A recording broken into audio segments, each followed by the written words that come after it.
We are halfway through Epiphany and we are reading Mark chapter 1 today. So when I have questions, I'm comforted that I'm probably not the first one to have asked those questions.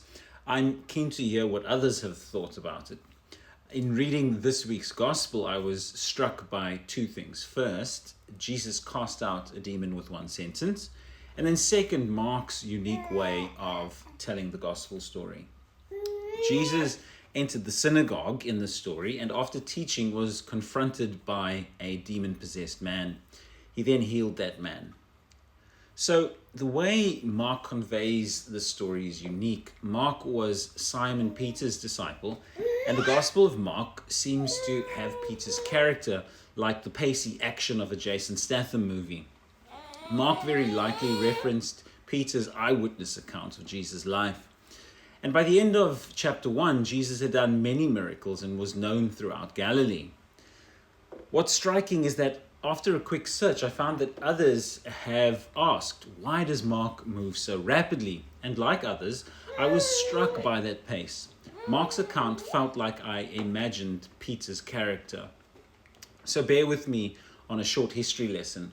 Jesus died in 33 AD. Paul, who wrote most of the New Testament, died in 67 while in house arrest in Rome. Luke, Paul's disciple and author of the Gospel and Acts, does not record Paul's death. So it's probable that his account was completed before that in about 65 AD, maybe even earlier. His Gospel was actually written as part 1 to Acts, and Luke wrote Acts as part 2 of an account of the life of Jesus to a friend or maybe even financier named Theophilus. The Gospels record Jesus prophesying the destruction of the temple in Mark 13, Luke 21, and Matthew 24. When the Romans sacked Jerusalem and burned the temple in 70 AD, the temple gold melted and dripped through the walls, and so the Romans took the temple apart brick by brick to remove the gold. None of the Gospels record the destruction of the temple in Jerusalem, so we know at least the first 3 Gospels were written before 70 AD. The temple destruction would have been an obvious event to record the fulfillment of Jesus' prophecy to back up their claims. Conventionally, Matthew was accepted as the first gospel, but others say that Mark was first because all of the content in Mark's gospel is contained in and elaborated on in Matthew and Luke. So it's likely that Matthew and Luke, under Paul's direction, added to Mark's account. The answer to the question, why does Mark move at such pace? So it seems that Peter, being Peter, doesn't pull his punches, and he can't wait to get to Jesus' death and resurrection. So back to the story. After Jesus taught with astounding authority, the first person to speak up is a demon-possessed man.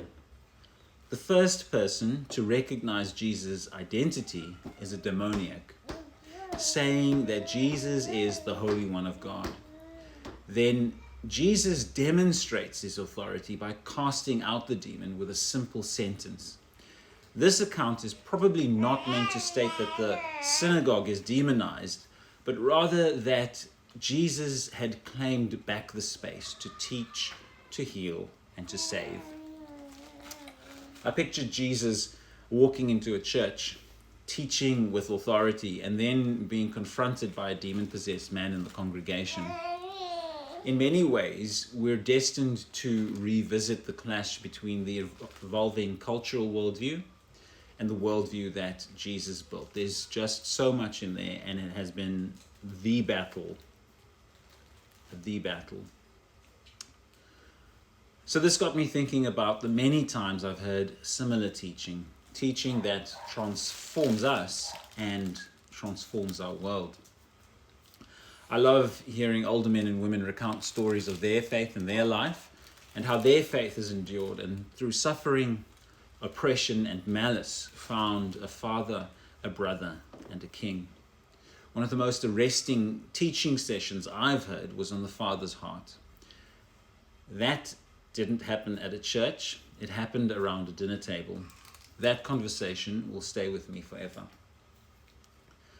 The gospel, the good news of Jesus, has terraformed the nature of our reality. Jesus' birth, his life rooted in his 2,000-year-old Jewish faith, His death and his resurrection have, in the context of our 200,000 year history, rapidly transformed our nature from barbarism and squalor to the family of God. Father, thank you for your Son Jesus. Thank you for his life rooted in his Jewish faith that has redeemed our world.